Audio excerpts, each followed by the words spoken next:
যে দিন পালন করতে গিয়ে সবচেয়ে বড় চ্যালেঞ্জটা হচ্ছে সেটা হচ্ছে আল্লাহকে পাওয়া। কি করা? যে আল্লাহর কাছ থেকে আমরা এসেছি সেই আল্লাহকে দুনিয়াতে এবং আখিরাতে পাওয়া, এটাই চ্যালেঞ্জ। আল্লাহকে যে ব্যক্তি পেয়েছে সে দুনিয়ার সব পেয়ে গেছে। আল্লাহকে যে পায় নাই সে আসলে কিছুই পায় নাই, ইহকাল পরকালের কিছুই পায়নি। এখন আমরা আল্লাহকে পাবো কিভাবে? এটা বড় প্রশ্ন না? যে আল্লাহর কাছ থেকে, যে জান্নাত থেকে আমরা পৃথিবীতে চলে আসলাম, আর সেই জান্নাতে যেতে হলে তো আমাকে আল্লাহকে পেতে হবে। আল্লাহকে পেতে হলে আমার কি কি করণীয়? খুব শর্ট করে আমি কয়েকটা পয়েন্টস আপনাদেরকে শেয়ার করছি। 1 নাম্বার, আল্লাহকে পেতে হলে অবশ্যই তার নবী মুহাম্মদ সাল্লাল্লাহু আলাইহি ওয়াসাল্লামকে অনুসরণ করতে হবে। এছাড়া আল্লাহকে পাওয়ার দ্বিতীয় কোনো পথ নাই। আল্লাহকে পেতে হলে অবশ্যই তার নবী মুহাম্মদ সাল্লাল্লাহু আলাইহি ওয়াসাল্লামের আদর্শগুলো জীবনের প্রতিটা ক্ষেত্রে বাস্তবায়ন করতে হবে। চলাফেরা, ওঠা বসা, খাওয়া দাওয়া, ইস্তেঞ্জা করা, মুআমেলাত, ব্যবসা বাণিজ্য, অর্থনীতি, সমাজ, রাষ্ট্র, সব ক্ষেত্রে আপনাকে মুহাম্মদ সাল্লাল্লাহু আলাইহি ওয়াসাল্লামের তরিকা, আদর্শটাকে ফলো করতে হবে। তাহলে আপনি আল্লাহকে পাবেন ইনশাআল্লাহ। যে ব্যক্তি আল্লাহকে পেয়েছে সে দুনিয়াও পেয়েছে, আখিরাতও পেয়েছে। যে আল্লাহকে পায় নাই, দুনিয়াও বরবাদ, আখিরাতও বরবাদ। 1 নাম্বার তাহলে কি কাজ? আল্লাহ পাকের সর্বশেষ নবী মুহাম্মদ সাল্লাল্লাহু আলাইহি ওয়াসাল্লামকে অনুসরণ করা, তার আদর্শ মেনে চলা, 1 নাম্বার। 2 নাম্বার হচ্ছে 5 ওয়াক্ত নামাজ। আল্লাহকে পেতে হলে নামাজ লাগবে। নামাজ নাই, আল্লাহ নাই। ওয়াস্তাঈনু বিস-সাবরি ওয়াস-সালাহ, তোমরা সবর এবং সালাতের মধ্য দিয়ে আল্লাহর সাহায্য প্রার্থনা করো। আমরা এই জন্য নামাজে বলি ইয়াকা না'বুদু ওয়া ইয়াকা নাস্তাঈন, আমরা শুধু আপনারই ইবাদত করি এবং আপনার কাছেই সাহায্য প্রার্থনা করি। তো আল্লাহকে পেতে হলে নামাজের কোনো বিকল্প নাই। যে ব্যক্তি নামাজ পড়ে না, আল্লাহর সাথে তার কোনো সম্পর্ক নেই, নো কানেকশন। আপনি যে কোনো কিছু চাচ্ছেন, সেজদায় পড়ে আল্লাহর সামনে আত্মসমর্পণ করেই চাইতে হবে। ওয়াসজুদ ওয়াক্তারিব, আল্লাহ কি বলেছেন? সেজদা করো, নিকটবর্তী হও। তো ব্যাখ্যা অনেক করা যায়। নামাজ না পড়লে কিন্তু মানুষ কুফরিতে লিপ্ত হয়। যে ব্যক্তি মান তারাকা সালাতান মুতাআম্মিদান ফাকাদ কাফারা, যে ব্যক্তি সালাতকে অস্বীকার করে, ফরজ নামাজকে অস্বীকার করে, সে ব্যক্তি কিন্তু কুফরিতে চলে যায়। ঠিক আছে? তারপরে বাইনা রাজুলি ওয়া বাইনা শিরকি ওয়াল কুফরি তারকুস সালাহ, একজন মুমিন বান্দা এবং অমুসলিমদের মধ্যে পার্থক্যই নামাজ। নামাজের বিষয়ে অনেক কথা আমি আগেও বলেছি, আপনারা শুনেছেন, অন্য আলেমদের কাছেও শুনেছেন। এক বাক্যে নামাজ না পড়লে ইসলামের রশিটা কেটে যাবে। মুআয বিন জাবালকে নবী সাল্লাল্লাহু আলাইহি ওয়াসাল্লাম বলেছেন যে যদি মান তারাকা সালাতান মুতাআম্মিদান, কেউ যদি সালাতকে ইচ্ছা করে ছেড়ে দেয়, ফাকাদ বারিআত মিন জিম্মাতিল্লাহ, সে ব্যক্তি আল্লাহর জিম্মেদারি থেকে মুক্ত হয়ে যাবে। তার উপর আল্লাহর কোনো জিম্মাদারি নেই, আল্লাহর নিরাপত্তা, জিম্মাদারি থেকে সে মুক্ত। তো 5 ওয়াক্ত নামাজ আল্লাহ পাক আমাদের সবাইকে জামাতের সাথে পড়ার তৌফিক দান করুন। এর পাশাপাশি নফল নামাজ বাড়িয়ে দেওয়ার তৌফিক দান করুন, এবং স্পেশালি তাহাজ্জুদের নামাজ যদি পারেন 2 রাকাত হলেও নিয়মিত তাহাজ্জুদের নামাজ পড়ার তৌফিক আল্লাহ পাক আমাদেরকে দান করুন। যখন থেকে নবী মুহাম্মদ সাল্লাল্লাহু আলাইহি ওয়াসাল্লাম নবী হয়েছেন এবং তার উপরে কোরআন নাজিল হয়েছে, এখান থেকে নিয়ে কিয়ামত পর্যন্ত অন্য কোনো আসমানি কিতাব কেউ মানলে কি চলবে না? চলবে না। এ বিষয়ে নবী সাল্লাল্লাহু আলাইহি ওয়াসাল্লামের একটা হাদিস বলি, তারপর সামনে যাই। একদিন নবী সাল্লাল্লাহু আলাইহি ওয়াসাল্লামের সামনে ওমর রাদিয়াল্লাহু আনহু বসে আছেন। কে বসে আছেন? ওমর রাদিয়াল্লাহু আনহু, নাম তো জানেন, ইসলামের 2য় খলিফা। তিনি জাস্ট এমনি কৌতূহলবশত দেখছেন, দেখে নবীজিকে বলছেন যে তাওরাতে কিছু সুন্দর কথা আছে ইয়া রাসূলুল্লাহ। এই কথা বা এই স্টেটমেন্ট শোনার সাথে সাথে নবী সাল্লাল্লাহু আলাইহি ওয়াসাল্লামের চোখ মুখ রাগে লাল হয়ে গেল। হাদিসটা মিশকাতে আছে।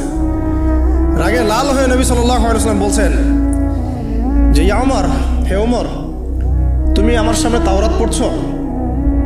জেনে রাখো, লাউ কানা মূসা হাইয়ান, যদি মূসা আলাইহিস সালাম এখন জীবিত থাকতো।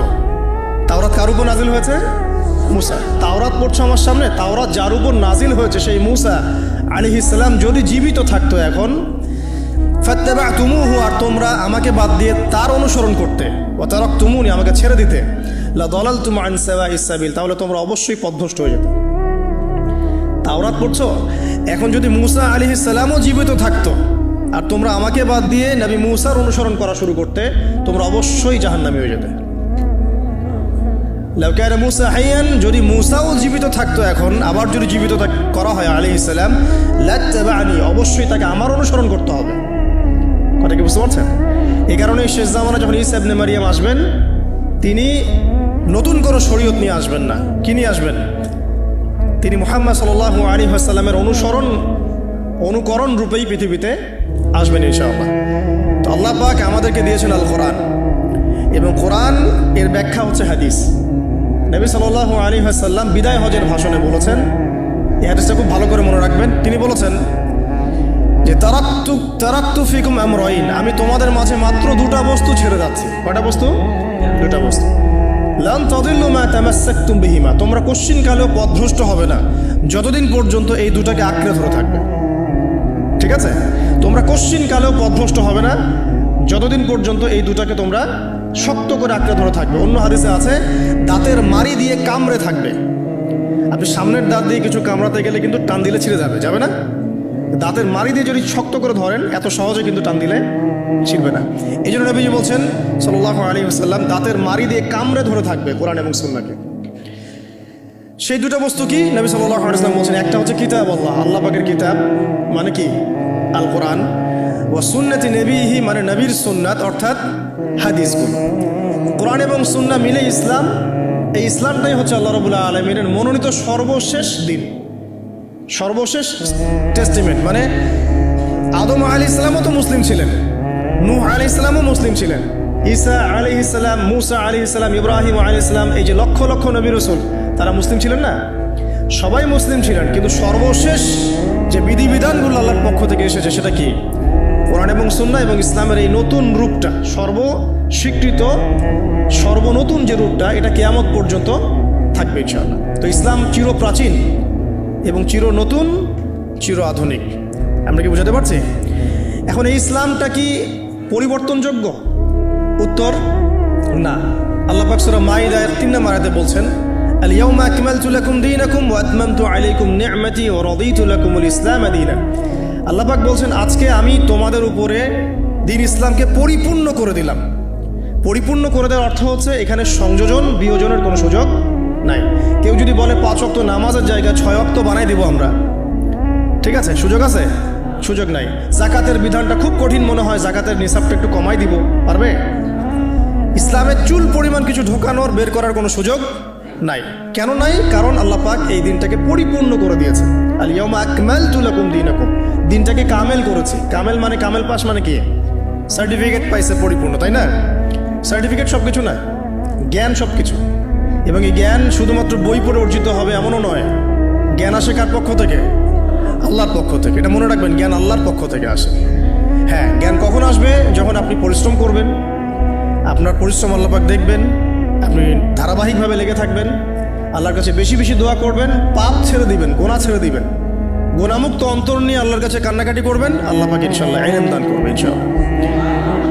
ইমাম শাফি রাহিমাহুল্লাহ বলতেন যে আমি অনেক পড়ি কিন্তু ভুলে যাই। তার ওস্তাদ তাকে বললেন যে তুমি পাপ করা ছেড়ে দাও, যদি গুনাহ করতে থাকো তাহলে তোমার অন্তরে আল্লাহর নূর নাজিল হবে না। ঠিক আছে? তো গুনাহ মুক্ত অন্তর নিয়ে ইলম চর্চা করতে হয়, আল্লাহ পাক তৌফিক দান করুন। আর ইলম অর্জন করে যদি অহংকার আর হিংসা চলে আসে তাহলে সেই ইলম হবে শয়তানের ইলম। শয়তান প্রচণ্ড আলেম ছিল, কিন্তু ইবলিস কি ছিল?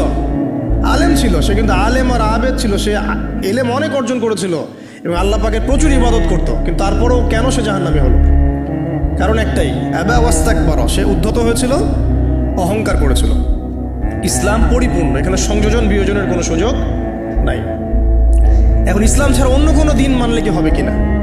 আল্লাহ পাক সূরা আলী ইমরানের মধ্যেই বলছেন ওয়ামান ইয়াবতাগি গায়রাল ইসলামি দীনান ফালা ইউকবাল মিন, কেউ যদি ইসলাম ছাড়া, এই পরিপূর্ণ দিনটা ছাড়া অন্য কোনো জীবন ব্যবস্থা তালাশ করে, তার পক্ষ থেকে কোশ্চিনকালেও কোনো আমল কবুল করা হবে না।